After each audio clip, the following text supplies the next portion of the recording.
Surat Roma pasalnya yang ke-10 ayatnya yang ke-9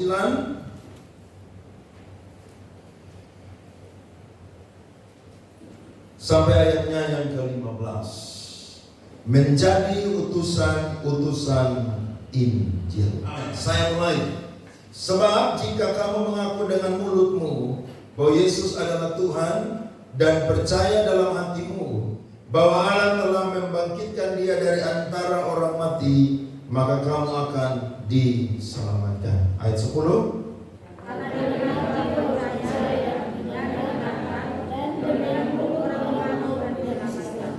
Karena kitab suci berkata, barang siapa yang percaya kepada Dia tidak akan dipermalukan.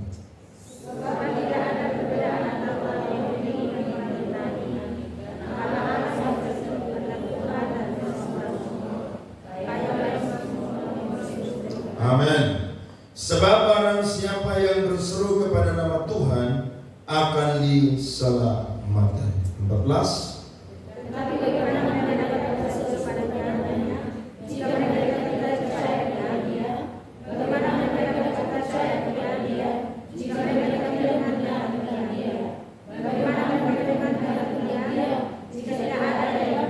Sama-sama. Dan bagaimana mereka dapat memberitakannya jika mereka tidak utus?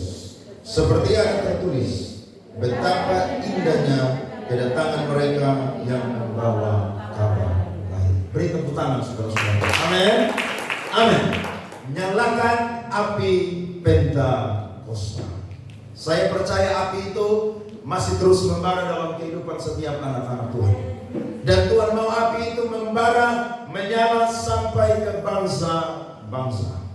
Masih banyak orang, masih banyak suku bangsa yang belum mendengar dan yang belum percaya kepada Tuhan Yesus Kristus. Saya jelaskan firman Tuhan ini latar belakangnya. Rasul Paulus sedang menjelaskan kepada jemaat yang ada di Roma, baik itu orang-orang Yunani maupun juga orang-orang yang terhisap dalam budaya Helenisme atau budaya Yunani dengan budaya-budaya setempat, dan juga kepada orang-orang Yahudi tentang perbedaan daripada hukum Taurat dan juga Injil. Hukum Taurat menjelaskan bahwa orang Israel akan diselamatkan ketika mereka melakukan perbuatan baik. Sedangkan Injil mengajarkan bahwa orang Israel dan juga bangsa-bangsa akan diselamatkan kalau mereka itu percaya bahwa Yesus adalah Tuhan dan Juru Selamat. Sebab Yesus adalah kegenapan hukum Taurat. Coba buka Roma 9 ayat 30 sampai 34. Alkitab berkata, jika demikian, apakah yang hendak kita katakan ini? Bahwa bangsa-bangsa yang lain tidak mengejar kebenaran telah beroleh kebenaran, yaitu karena apa saudara? Iman. Tetapi bahwa Israel sungguh pun mengejar hukum yang akan mendatangkan kebenaran, tidaklah sampai kepada hukum itu. Mengapa tidak sampai saudara-saudara? Jawabannya adalah karena Israel mengejarnya bukan karena iman, tetapi karena apa saudara? Perbuatan. Mereka tersandung pada batu sandungan, seperti ada tertulis, sesungguhnya aku meletakkan di Sion sebuah batu sentuhan dan sebuah batu sandungan, dan siapa yang percaya kepadanya tidak akan dipermalukan. Dari data firman yang kita baca, apakah hukum Taurat itu baik saudara-saudara? Sangatlah baik. Sebab tanpa adanya hukum Taurat, orang tidak akan tahu adanya dosa. Orang tidak akan tahu bahwa dia itu sedang berbuat salah. Tetapi saudara-saudara, hukum Taurat hanyalah bayangan, sedangkan penggenapannya adalah Yesus Kristus. Roma 10 ayatnya yang keempat, Alkitab berkata, sebab Kristus adalah kegenapan hukum Taurat, sehingga kebenaran diperoleh tiap-tiap orang yang percaya. Berarti saudara-saudara, modal saya dan saudara untuk masuk dalam kerajaan surga adalah hanya percaya bahwa Yesus itu adalah Tuhan dan Allah dan Juru Selamat. Ada satu sarana yang kita, yakni iman. Iman itu saudara, kita tidak lihat Tuhan, tapi kita percaya Dia itu ada. Kita tidak lihat Tuhan, tapi kita yakin bahwa Dia adalah juru selamat. Dan Roma pasal 10 ayat yang ke-9 berkata, sebab jika kamu mengaku dengan mulutmu bahwa Yesus adalah Tuhan, dan percaya dalam hatimu bahwa Allah telah membangkitkan Dia dari antara orang mati, maka kamu akan diselamatkan. Finish sampai di situ. Jadi kalau ada ajaran yang berkata manusia akan diselamatkan ditambah dengan perbuatan baik, itu ajaran yang sesat. Itu ajaran yang keliru. Sebab saya dan saudara hanya punya modal iman, maka saya dan saudara adalah menjadi orang-orang yang ada di dalam kerajaan surga. Saya yakin kalau orang sudah percaya Yesus, akan ada perbuatan-perbuatan baik yang dia tunjukkan dalam kehidupannya sehari-hari. Amin, saudara? Sebab Paulus bilang dalam surat Filipi, dia bilang begini, kerjakanlah keselamatan waktu aku ada bersama dengan kalian dan ketika aku tidak ada bersama dengan kalian. Sebab Allah lah yang mengerjakan yang baik di dalam kehidupan kalian, jemaat-jemaat ini. Jadi orang bisa buat baik itu karena Tuhan sudah rubah dia punya kehidupan, baru dia berbuat baik. Tanpa Tuhan menyelamatkan kita, Yesaya bilang kesalehan kita seperti kain yang kotor. Ada amin, saudara? Berarti kekristenan itu, saudara, masuk surga itu tidak ada yang sulit-sulit. Hanya percaya kepada Tuhan Yesus, mengaku Dia adalah Tuhan dan Allah, maka dia akan menjadi warga kerajaan surga. Saya tanya, saya punya adik tadi, atau saya punya teman Alfred, saya tanya, bagaimana kamu bisa menginjil di sana untuk memenangkan orang-orang di sana? Dia berkata, di dalam penginjilan tidak perlu merubah identitas orang menjadi Kristen. Karena di dalam kerajaan surga Tuhan tidak mencari orang Kristen atau hanya agama Kristen. Tapi yang Tuhan cari di surga adalah orang yang mau percaya bahwa Yesus itu adalah Tuhan dan Allah. Ada amin? Termasuk di surga juga tidak ada merek sinode apapun. Jadi kita jangan bangga sebagai orang karismatik, kita saja yang masuk surga. Tidak, saudara. Siapapun di sinode manapun, tepuk tangan atau tidak tepuk tangan, selama dia melakukan firman Tuhan, dia warga kerajaan surga. Ada amin, saudara? Jadi kekristenan begitu memberkati saya dan saudara. Nah, kalau begitu mudahnya masuk surga hanya karena iman kita percaya kepada Tuhan Yesus Kristus, berarti tidak ada alasan bagi kita untuk saya dan saudara tidak menginjil. Tidak ada alasan bagi kita untuk saya dan saudara itu melakukan misi. Karena misi itu adalah denyut jantungnya Allah. Misi itu adalah isi hatinya Allah. Waktu manusia jatuh dalam dosa, maka ada Injil pertama yang Tuhan janjikan di dalam Kejadian pasal 3 ayatnya yang ke-15. Di situ Tuhan berjanji bahwa akan ada satu keturunan yang berasal dari perempuan yang akan mengalahkan iblis. Dan dialah yang menjadi proklamator untuk membuat semua orang akan mengaku bahwa Allah itu adalah juru selamat. Siapa orang itu, saudara? Yesus Kristus. Saudara bangga punya Tuhan Yesus? Harus bangga. Kalau ada orang yang lepaskan Tuhan Yesus, kasihan deh lu. Lu mau kaya model apapun, mau tenar seperti apapun, kalau lu tidak punya Tuhan Yesus, lu mati binasa di neraka. Nah, saudara-saudara, waktu kita lihat teks yang tadi kita baca, ternyata ada orang-orang juga yang belum mendengar tentang Kristus. Ada orang-orang yang belum berseru kepada Kristus. Kalau saya dan saudara perhatikan firman Tuhan tadi, mulai ayatnya yang ke-14, Paulus memberikan 4 pertanyaan kepada kita. Pertanyaan yang pertama adalah, tetapi bagaimanakah mereka dapat berseru kepadanya? Jika mereka tidak percaya kepada siapa? Yesus. Bagaimana mereka dapat percaya kepada Yesus jika mereka tidak mendengar tentang Dia? Bagaimana mereka mendengar tentang Dia jika tidak ada yang memberitakannya?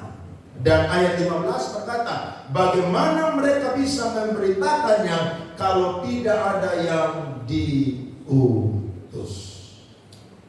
Kalau kita balik pertanyaan ini, maka posisi yang diutus ada yang pertama, posisi yang memberitakan ada yang kedua, posisi yang ketiga itu ada dipercaya, dan posisi yang keempat itu adalah berseru kepada nama Tuhan. Pertanyaan ini harus dijawab oleh saya dan saudara. Amin. Sebab yang melakukan misi dan penginjilan adalah gereja. Gereja terdiri dari dua unsur, organisasi dan organisme. Apa itu organisasi? Organisasi itu lembaga yang dimana menghisap ataupun juga terhisap sehingga mendirikan gereja-gereja yang punya ajaran-ajaran yang sama yang mereka lakukan untuk bisa memenangkan jiwa-jiwa. Jadi ada sinode, makanya kita ada sinode GBI, ada Pentakosta, ada GSCA, ada GKRI, ada GEMIT, ada GPIB, dan lain sebagainya. Itu sinode. Tapi ingat, gereja itu bukan cuma organisasi, tapi gereja itu adalah organisme. Organisme adalah di dalamnya adalah orang-orang yang hidupnya sudah dipanggil dari kegelapan saudara dan pindah kepada terang Tuhan. Saudara yakin saudara ini adalah eklesia? Saudara sudah berpindah dari gelap kepada terang? Amen. Berarti tugas kita adalah apa? Menjadi utusan Injil. Saudara jangan main-main. Karena resiko jadi murid Kristus itu harus menginjil dan misi. Karena jadi orang Kristen bukan cuma selamat terus selesai, tidak. Jadi orang Kristen saya dan saudara harus memberitakan Injil. Saya dan saudara harus siap diutus. Kemana saudara-saudara? Ke dunia di mana tempat Tuhan menempatkan kita di situ. Dan pertanyaan-pertanyaan ini saudara harus dijawab oleh saya dan saudara. Karena nanti kita mati, Tuhan tanya, kamu di dunia buat apa aja? Saudara jangan pernah bilang di hadapan Tuhan, Tuhan saya cari uang yang banyak supaya sumbang gereja. Saudara jangan coba-coba jawab itu pertanyaan di hadapan Tuhan. Serius. Tuhan, saya kerja banting tulang supaya anak-anak saya itu masa depannya terjamin. Jangan pernah jawab itu di hadapan Tuhan. Karena yang Tuhan tanya, kamu sudah buat apa untuk aku selama kamu hidup di ini? Nanti di surga itu ada CCTV, ada LED yang sangat besar. Nanti Tuhan putar saya dan saudara pun kehidupan dari waktu lahir sampai mati. Dan saya yakin orang yang tidak mau bertobat, tidak mau menginjil, tidak mau misi, dia akan malu hati dengan Tuhan. Sebab apa? Sebab panggilan kita bukan cuma hidup, makan minum, cari uang, beranak cucu, bertambah banyak, tapi salah satu panggilan kita adalah menjadi utusan Injil. Ada amin? Nah, kita akan lihat dua aksi untuk kita bisa menjawab pertanyaan yang Paulus sudah sampaikan kepada kita pada pagi hari ini. Aksi yang pertama adalah bagaimana saya dan saudara bisa menjadi utusan-utusan Injil. Yang pertama adalah kita harus mengutus orang percaya kepada mereka yang belum berseru dan mendengar mendengar tentang Yesus Kristus. Saudara lihat ada kalimat di situ, yang belum berseru dan yang belum mendengar tentang Tuhan Yesus Kristus. Dalam pelajaran misiologi, saudara, itu ada satu peribahasa, ada sebuah statement yang selalu dibahas di dalam pelajaran misi. Namanya adalah suku-suku terabaikan. Saya coba tanya teman saya Albert, saya tanya, minta data dari kamu. Di Indonesia ada berapa suku sekarang yang terabaikan? Maka dia kasih saya data, kurang lebih ada 172 suku yang ada di Indonesia yang belum terjangkau dengan Injil. Saya tidak usah kasih data semua, tapi saya coba jelaskan apa itu suku terabaikan. Suku terabaikan adalah mereka yang belum dijangkau oleh misionaris atau jumlah orang Kristen yang belum mampu menjangkau sukunya sendiri. Saya coba tanya, di NTT suku yang terabaikan itu suku apa saja? Dia kasih saya data. Yang pertama suku Sumba. Ada orang Sumba di sini? Tidak ada. Yang punya calon orang Sumba di sini ada? Siap belis. Ternyata di NTT suku yang pertama yang masih disebut sebagai suku terabaikan adalah suku Sumba. Karena di Sumba itu masih ada yang namanya kepercayaan kepada dewa-dewa yang lain, namanya adalah Marapu. Dan saudara tahu, hari ini kekristenan di Sumba itu masih bercampur aduk dengan Marapu. Dan orang Sumba sendiri belum bisa menumpaskan itu Marapu, saudara, sampai hari ini. Sehingga di NTT suku yang pertama yang disebut sebagai suku terabaikan adalah suku Sumba. Mau Wainaku, Waikabubak, Sumba Barat Daya dan lain sebagainya, itu masih disebut sebagai suku terabaikan. Saya mau tanya, siapa yang mau ke Sumba, saudara-saudara ada? Supaya kita buka Sumba Praise Center. Mama Yanti angkat tangan dulu. Kita buka SPC, Sumba Praise Center. Loh iya dong? Iya. Saudara berpikir hari ini gereja sudah banyak, gereja masih sangat kurang. Saudara berpikir apakah hari ini hamba Tuhan sudah cukup? Hamba Tuhan masih sangat apa? Kurang. Coba saudara cek sekolah-sekolah teologi, sekolah kita. 1 tahun berapa orang yang masuk di satu kampus teologi? Hitungan jari. Tapi coba saudara cek, 1 tahun berapa anak-anak muda yang lulus SMA, kuliah sekunder? Coba saudara cek di Undana aja tuh.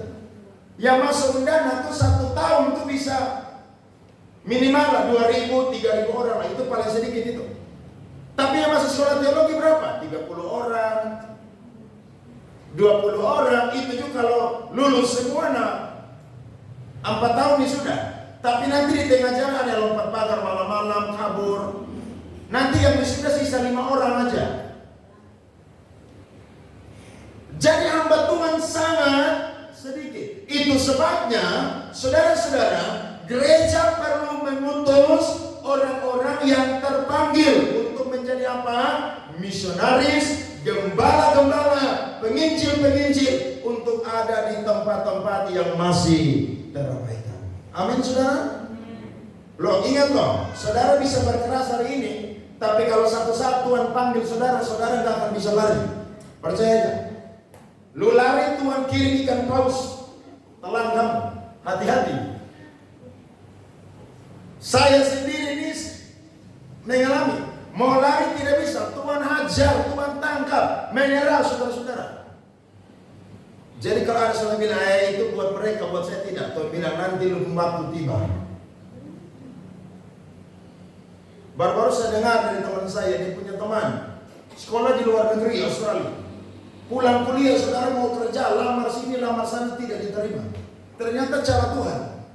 Ternyata Tuhan tidak ingin dia kerja di sekuler. Tuhan mau dia itu menerima panggilan Tuhan dan sekolah teologi. Saudara tahu dia punya orang tua marah-marah dengan dia. Tapi dia bilang Tuhan panggil saya dan panggilannya sangat kuat. Akhirnya lulusan dari Australia, kuliah udah miliaran. Tapi karena Tuhan panggil jadi hamba Tuhan, kuliah ulang teologi dari nol. Dan hari ini dipersiapkan jadi hamba Tuhan. Gereja harus siap mengutus orang-orang yang mau jadi hamba Tuhan. Amin. Makanya misi dari gereja ini yang kedua adalah apa? Melahirkan dan mengutus hamba Tuhan.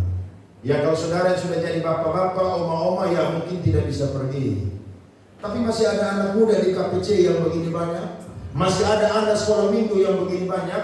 Saya yakin dari tempat ini Tuhan akan utus hamba-hamba Tuhan pergi ke bangsa-bangsa. Amin saudara. Yang percaya berita pertama kepada Tuhan. Amin. Suku apa lagi di NTT yang terabaikan? Suku Sabu.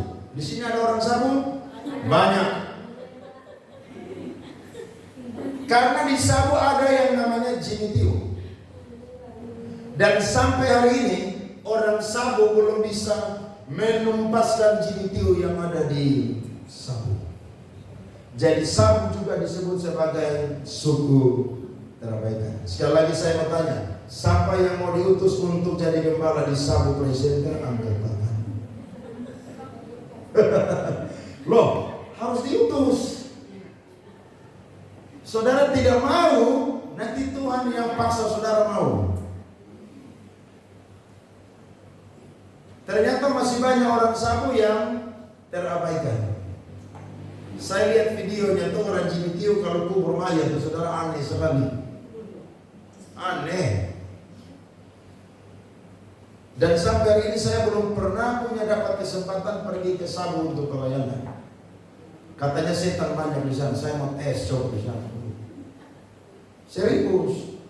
Anak Tuhan tuh jangan takut setan. Setan tuh justru yang takut kita. Setan ada hamba Tuhan GBI bukan presenter datang kabur. Loh kalau tidak dapat hati gitu saudara tahu kan orang karismatik kalau hati setan tuh ngeri. Dalam nama Yesus kami patahkan dan hancurkan. Saudara itu setan dengar tuh kabur langsung. Suku mana lagi saudara? Di TTS ada suku Boti. Saya coba cari tentang suku ini saudara. Suku ini saudara punya kepercayaan disebut sebagai halaika. Apa itu halaika? Yaitu kepercayaan mereka itu kepada dua penguasa alam, yaitu Uispa dan Uisneno. Uispa itu adalah dewa bumi, Uisneno itu adalah Tuhan Allah. Mereka percaya bahwa yang menjadi penguasa langit itu adalah Uisneno. Makanya ada peribahasa orang timur bilang apa? Uisneno no kaki. Artinya apa? Tuhan Yesus memberkati. Betul kan? Tapi orang Boti juga percaya ada yang namanya Uispa. Uispa itu adalah dewi bumi yang memberikan berkat kepada mereka. Tanah diberkati, ladang diberkati, usaha diberkati, dan lain sebagainya. Kira-kira saudara waktu baca ini atau dengar ini, kira-kira mereka Alkitabiah? Mereka tidak Alkitabiah. Karena mereka menyembah Tuhan, tapi juga menyembah yang lain. Mereka disebut sebagai suku terabaikan. Sekali lagi saya tanya, siapa yang mau diutus menjadi gembala di Boti Presenter? Angkat tangan.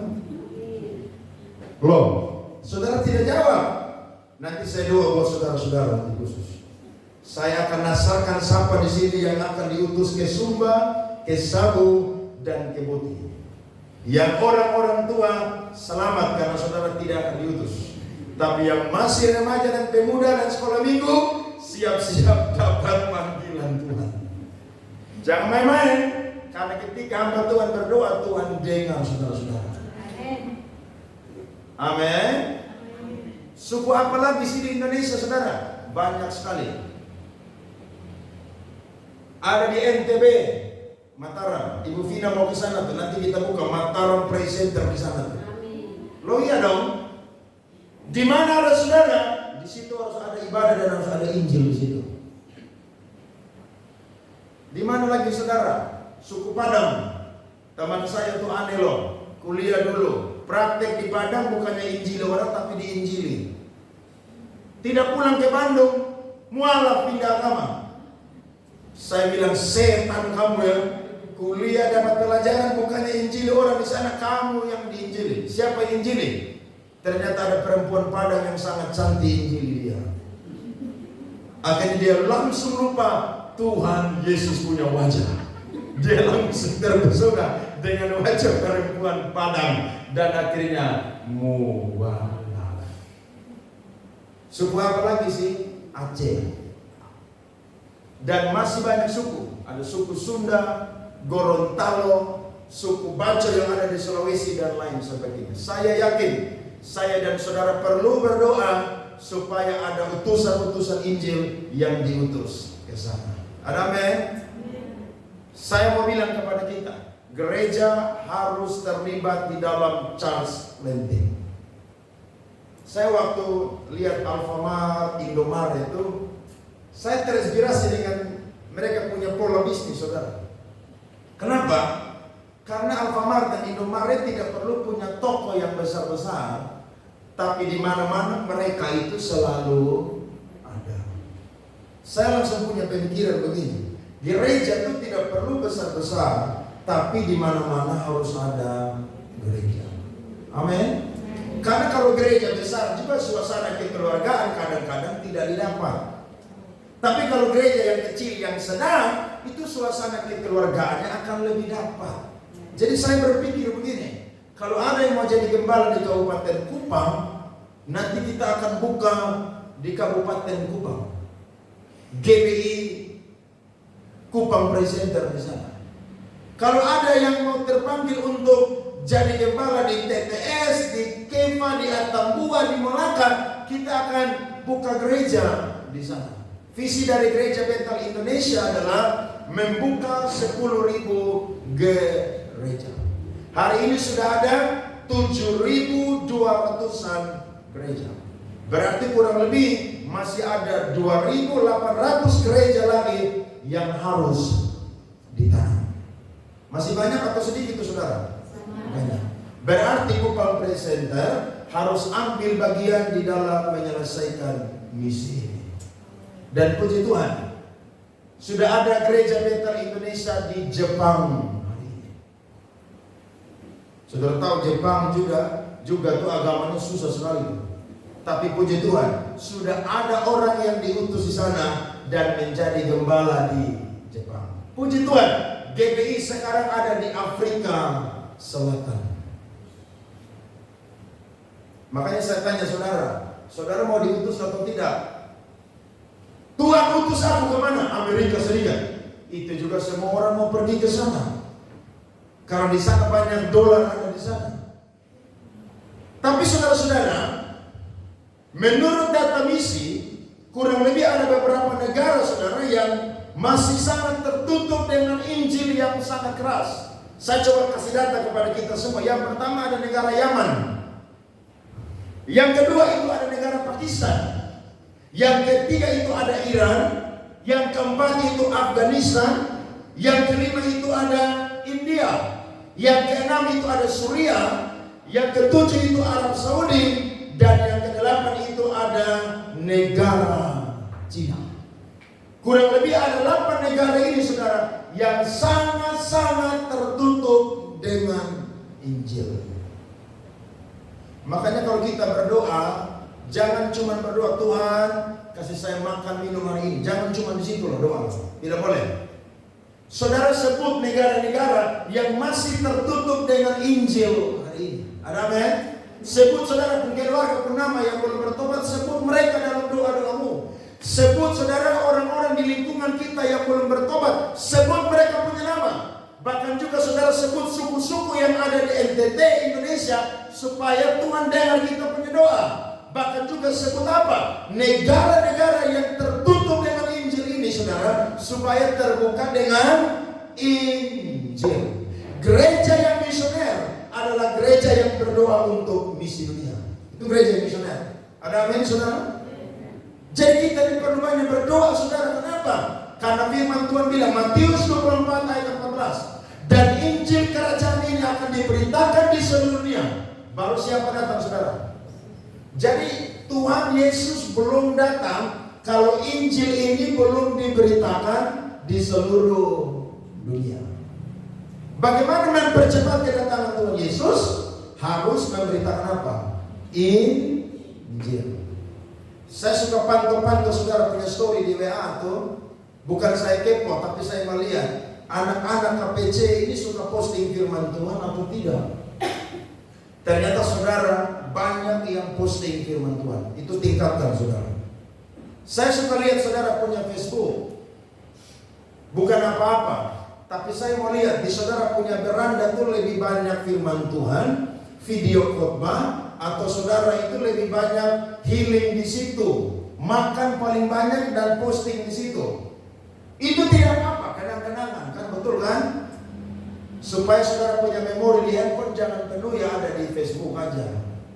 Tapi jangan lupa saudara, media sosial itu adalah sarana yang Tuhan kasih untuk orang Kristen untuk menginjil. Ada amin saudara? Amin. Makanya saudara punya data yang banyak di handphone itu, ayo bagi firman Tuhan. Karena kan saudara tidak mungkin pergi ke Yaman kan? Betul atau tidak?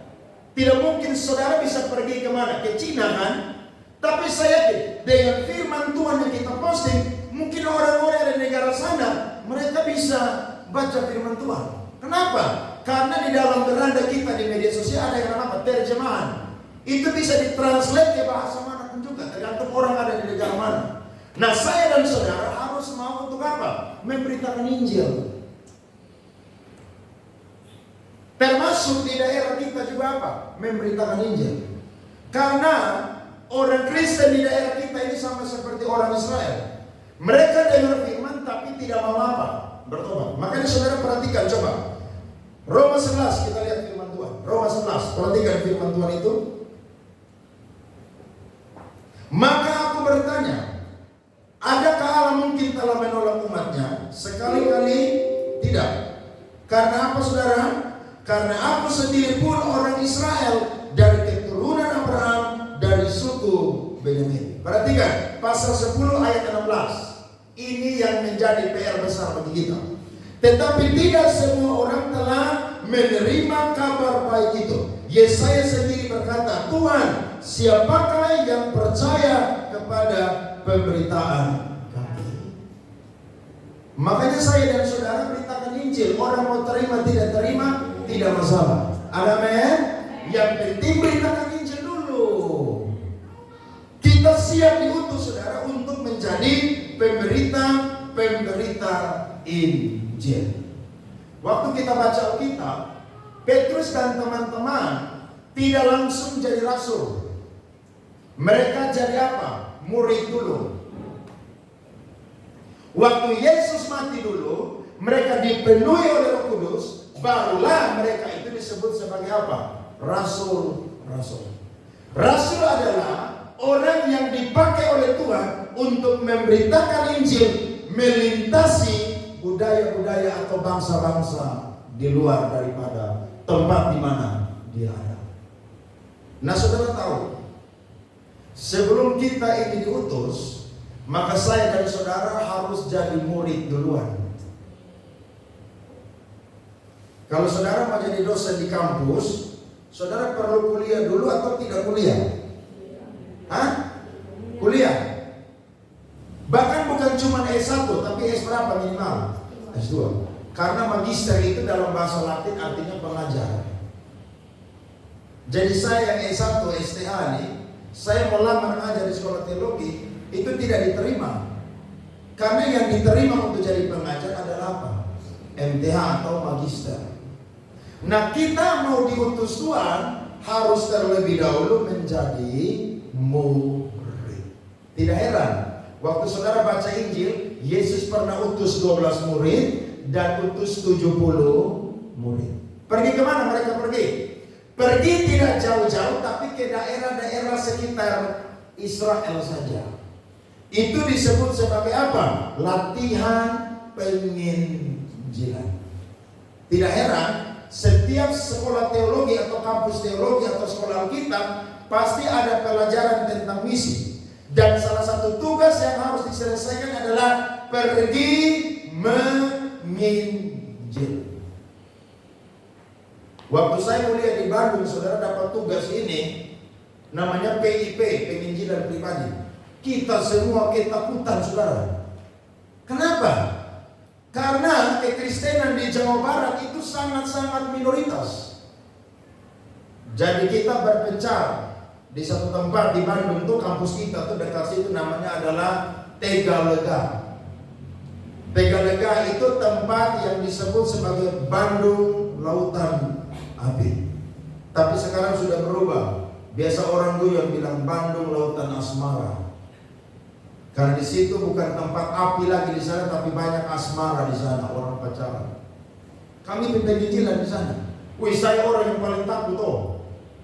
Karena sampai injil orang Sunda dan mereka mengaku Yesus Tuhan dan keluarga tahu, saudara masuk penjara tuh. Jadi kita ngomong dengan kawan, bagaimana caranya? Sudah doa puasa aja pergi nanti penginjilan. Ini latihan penginjilannya. Pada waktu saya jadi pendeta, saya belajar Alkitab, ternyata penginjilan itu, saudara, tidak susah. Menjadi utusan Injil itu tidak susah. Kenapa? Karena saya dan saudara pergi menceritakan tentang Yesus Kristus yang mati dan bangkit dari antara orang mati. Orang mau percaya tidak percaya, cerita aja di situ. Tapi kadang-kadang nih kita nih takut terlebih dahulu. Betul atau tidak? Kita mau injili orang, aduh nanti dia pukul saya, nanti dia tampar saya, nanti dia tidak mau bergaul dengan saya. Loh, saya dan saudara harus jadi utusan-utusan Injil. Masuk surga kepala tidak boleh gundul. Masuk surga harus bawa jiwa. Jadi di mana kita berada, kita bawa Injil di situ. Saudara ada di kampus, saudara harus bawa Injil ada di kampus. Jangan saudara pergi hanya kuliah di situ saja, kejar IP yang tinggi, setelah itu saudara wisuda dapat nilai cum laude, setelah itu saudara bangga, saya cum laude. Tidak bisa saudara-saudara. Kita ada di kampus itu kita sedang diutus untuk menjadi utusan-utusan Injil. Berapa banyak anak muda di sini yang sudah menginjil di kampus? Angkat tangan. Saudara perlu bertobat kalau tidak menginjil di kampus.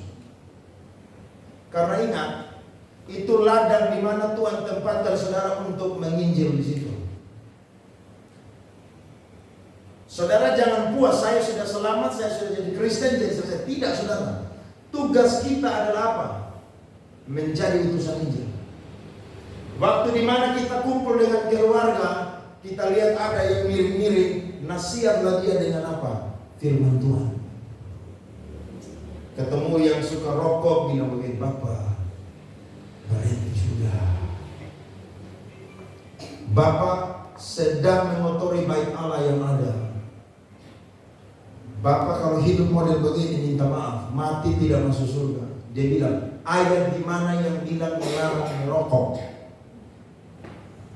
Saudara bilang begini, orang yang baik hati menjaga merawat tubuhnya. Nanti saudara pulang baca ya, Amsal 11 ayat 17. Aku usah baca di sini. Saudara ketemu orang yang mabuk-mabukan, saudara bilang begini, orang mabuk tidak masuk surga. Ya saudara pakai hikmah, jangan saudara bikin malu diri sendiri, dia pukul saudara pakai botol di kelas di situ. Ngomong slow dengan dia. Saudara ketemu keluargamu yang suka berzina, selingkuh, saudara bilang begini, orang Sunda pesina tidak mendapat bagian dalam kerajaan surga. Atau apapun kasusnya, saudara ada di mana, saudara harus menjadi orang yang diutus Tuhan di situ untuk menginjil. Bisa saudara-saudara? Kalau saudara tidak menginjil, nanti ajaran-ajaran sesat yang dia menginjil. Dan buktinya sekarang banyak gereja sesat sudah menyebar di kota Kupang. Saudara senang lihat saudara punya keluarga mati di neraka? Senang atau tidak? Coba yang senang angkat tangan, saya melihat saudara muka. Tidak senang kan?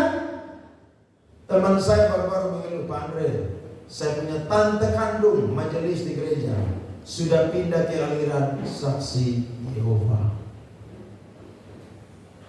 Dia marah, dia sedih. Tapi sudah lihat bagaimana dia punya tante bisa pindah mengikuti aliran Saksi Yehova. Bagaimana caranya? Mereka menginjil. Makanya saudara coba pergi ke pasar Wema, pasar Impres pagi-pagi. Itu mereka lagi berdiri banyak orang di situ tuh. Buat apa di sana? Menginjil. Jadi kalau sampai dan saya dan saudara tidak mau menjadi utusan Injil, nanti keluarga kita tidak ada di surga bersama dengan kita. Jangan kita bilang, yang itu kan urusan kita, urusan mereka. Jangan saudara-saudara. Kalau masih dapat kesempatan untuk menjadi utusan Injil, mari kita memberitakan yang namanya Kristus kepada mereka. Amin. Kalau saya pendeta begini ngomong Injil di mana-mana. Kalau saudara kan ngomong Injil ini kan agak kurang. Nah, di mana saudara harus menginjil?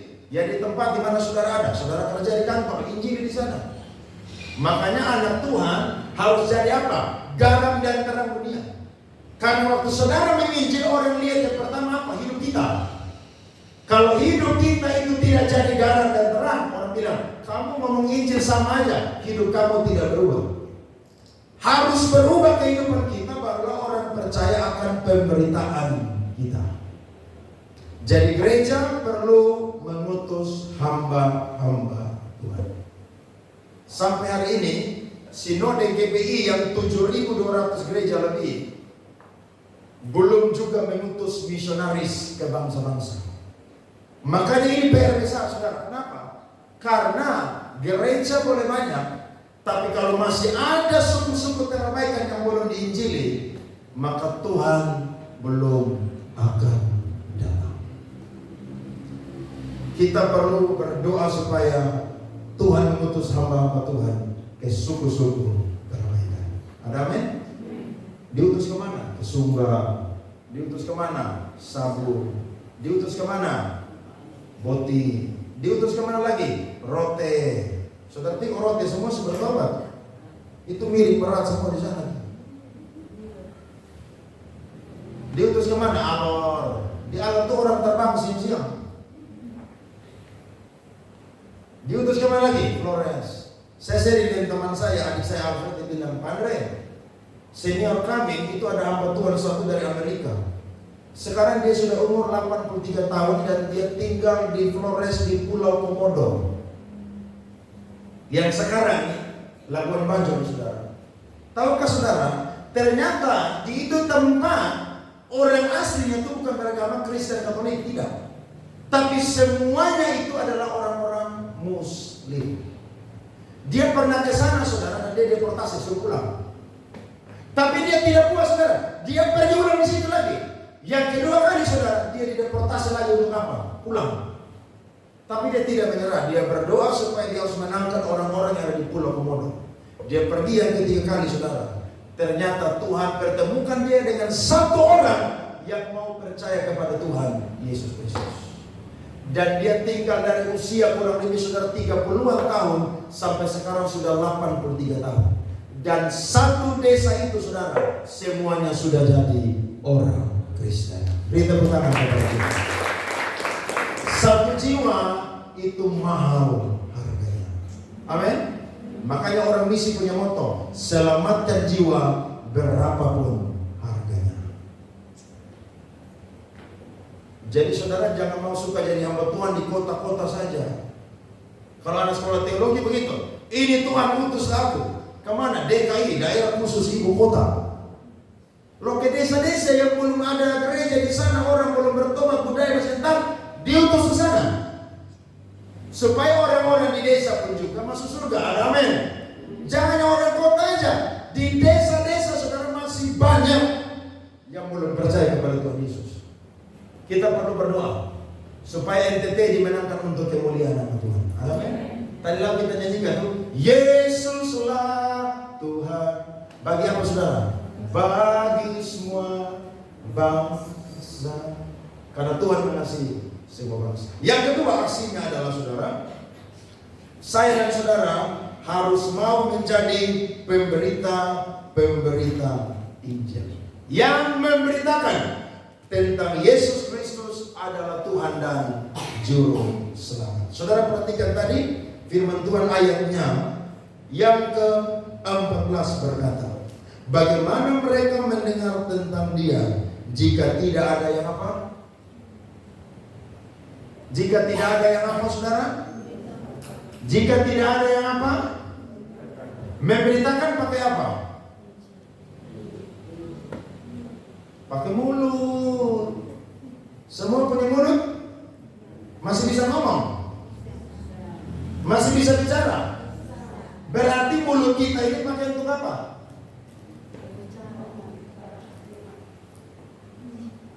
Mulut pakai untuk bicara apa? Injil. Jangan pakai untuk fitnah orang. Jangan pakai untuk gosip. Semakin digosok semakin apa? Sip. Wih, saudara hafal semua, luar biasa ya. Di sini ada tukang gosip. Memberitakan tentang Yesus adalah Tuhan dan Juru Selamat pakai apa? Mulut. Berarti kalau saya dan saudara masih bisa ngomong, berarti ini alat yang Tuhan pakai. Amin. Saudara lebih pilih bisa ngomong atau bisu? Saya mau tanya kita semua di sini. Saudara harus mau jadi orang yang apa? Bisa ngomong. Nah, kalau bisa ngomong, salah satu yang kita lakukan adalah apa? Memberitakan tentang Yesus adalah Tuhan dan Allah dan Juru Selamat dunia. Paulus bilang begini, terkutuklah aku jika aku tidak memberitakan apa, saudara? Injil. Berarti satu hari kita kasih keluar berapa kosakata? Saudara hitung sudah. 50% habiskan untuk karir, kerja, kuliah, di dalam rumah. Tapi 50% habiskan untuk apa? Ngomong Injil.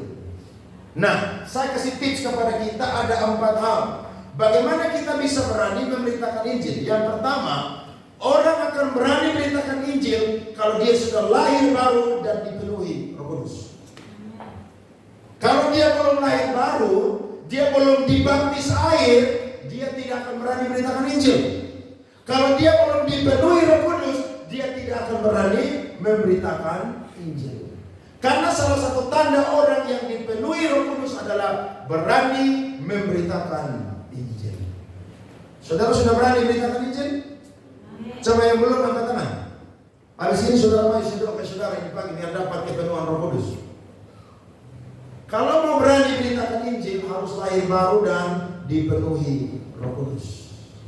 Roh Kudus itu saudara akan bekerja dalam hidup kita dan membuat kita tidak tahan untuk menyampaikan firman Tuhan. Buka Yeremia 20 ayat 9. Mari kita baca firman Tuhan ini. Yeremia pasal 20 ayatnya yang ke-9. Coba kita baca firman Tuhan ini sama-sama. Untuk saya dan saudara lihat nih. 1, 2, 3. Tetapi apabila aku berpikir aku tidak mau mengingat Dia dan tidak mau mengucapkan firman lagi demi namanya, maka dalam hatiku ada sesuatu yang seperti apa, saudara? Stop. Itu yang saya bilang tadi, nyalakan api Pentakosta. Orang Kristen ketika dia tidak ngomong firman, itu seperti api yang membara dalam dada. Saudara perhati ada api atau tidak ini pagi? Atau api tidak ada, sisa arang aja di situ. Yeremia bilang begini, dia tidak mau ngomong firman, tapi apa saudara? Di dalam hatinya ada sesuatu yang seperti apa? Kira-kira kalau saudara hati panas itu enak atau tidak?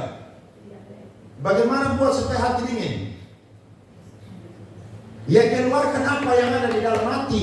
Saudara pikir itu aja sulit.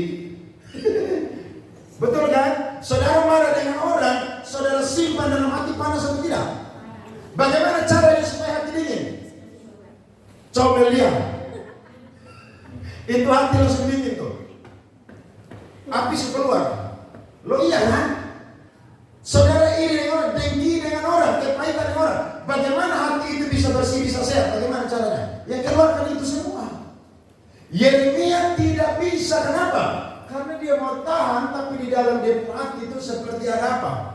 Api. Yang apa saudara? Makanya bukan cuma menyala bangku, tapi menyala api di atas saudara-saudara. Amin. Lanjut. Terkurung dalam apa? Tulang-tulangku. Aku berlelah-lelah untuk apa? Menahannya. Tetapi apa saudara? Aku apa saudara? Tidak apa saudara? Saudara tidak akan tahan kalau tidak ngomong firman. Saudara harus ngomong nah. Saudara ngomong di rumah lagi bilang, lebih kamu di sekolah teologi, jangan di rumah. Saudara bilang, Jamara Bapak, bukan sekolah teologi. Tapi orang yang ngomong ini tidak perlu sekolah teologi sekolah kita. Kalau dia jadi anak Tuhan, sudah lahir baru, dipenuhi Roh Kudus, saya tidak akan tahan bicara firman Tuhan. Amin. Omong firman, bicara. Mumpung masih ada apa? Kesempatan. Karena kita bilang di akhir zaman orang akan lapar dan haus, bukan karena cari makan minum, tapi ingin dengan apa? Firman Tuhan. Mumpung masih ada kesempatan, ngomong firman Tuhan. Ada amin? Jadi ibu-ibu yang cerewet di sini, kurangi saudara punya cerewet dan pakai 50% untuk apa? Menginjil. Jangan saudara turu tetere dari habis doa pagi sampai tidur malam. Saudara tidak jadi berkat itu, jadi batu sandungan. Beritakan firman. Paling kan ada yang ludahi kita kan? Ada yang tampar kita kan? Firman bilang begini, kalau karena Injil tampar bibir kiri kasih bibir apa? Asal jangan kita lagi dulu dan tampar sebetulnya tampar balik sebelumnya. Iya kan? Karena Injil orang harus siap apa? Menderita. Makanya kalau ada suami-suami yang boleh bertobat, istri-istri siap menderita. Samsul mau nikah dengan dia, ya terserah saudara lah. Nasi sudah dibubur toh, makan aja di situ. Makanya masih muda-muda dicari yang anak Tuhan, supaya saudara nikah, saudara tidak sibuk-sibuk penginjilan dalam rumah tangga lagi. Iya, saudara mau injil orang di luar, setan satu di rumah bertobat. Itu kan jadi masalah di situ. Jadi masih remaja, masih muda, pilih jodoh yang cinta Tuhan. Amin. Mungkin hari ini dia belum ada kerja, mungkin hari ini dia punya gaji pas-pas, tidak apa-apa. Firman Tuhan bilang begini, orang laki-laki yang takut Tuhan diberkati Tuhan. Nanti Tuhan kasih dia uang 50 miliar kalau saudara kaget di situ. Iya. Takut Tuhan yang paling utama. Yang kedua adalah apa? Memiliki pengalaman perjumpaan pribadi dengan Tuhan yang mengubah hidup. Contohnya siapa? Perempuan yang ada di Sikar Samaria.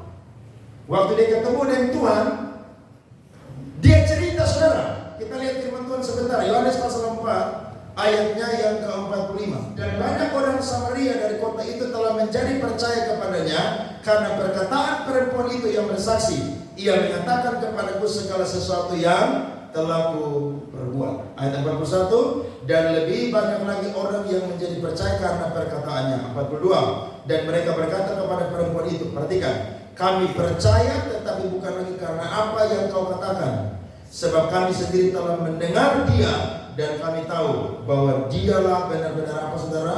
Juru selamat. Penginjilan itu gampang. Cerita saudaraku hidup yang Tuhan ubah. Saudara dulu, mama minta ini caranya dulu. Wih, tapi Tuhan jangan bek mulut hanya pakai untuk apa? Ngomong yang baik-baik saudara. Jadi kalau mama juga mau diubahkan Tuhan, Tuhan akan jamah ubah mama punya hidup, bahkan mulut mama juga. Dulu saya ini brengsek sekali, jahat sekali. Tapi waktu ketemu Tuhan, Tuhan rubah saya punya kehidupan. Jadi penginjilan itu gampang saudara-saudara. Amin. Ceritakan bagaimana saya dan saudara ini punya kehidupan Tuhan rubah. Itu aja cukup. Seperti perempuan yang ada di Sikar Samaria, dia bilang begini. Ini orang satu, dia tahu saya punya kehidupan dari awal sampai sekarang. Bahkan ada satu laki-laki yang hidup dengan saya, dia tahu itu laki-laki nomor 6. Dan yang terakhir, memiliki beban bagi jiwa-jiwa yang berdosa. Paulus bilang begini, karena saudara-saudaraku, aku mau terpisah dengan Allah. Karena dia punya beban untuk orang-orang Israel yang belum bertobat kepada Tuhan. Ayat terakhir, mari kita bangkit berdiri. Yeskiel pasal 3 ayat 18 sampai 19. Pemain musik silakan maju. Nyanyikan lagu awal tadi, Ya Roh Kudus. Yeskiel 3 ayat 18 sampai 19. Mari kita baca firman Tuhan ini bersama-sama. 1, 2, 3.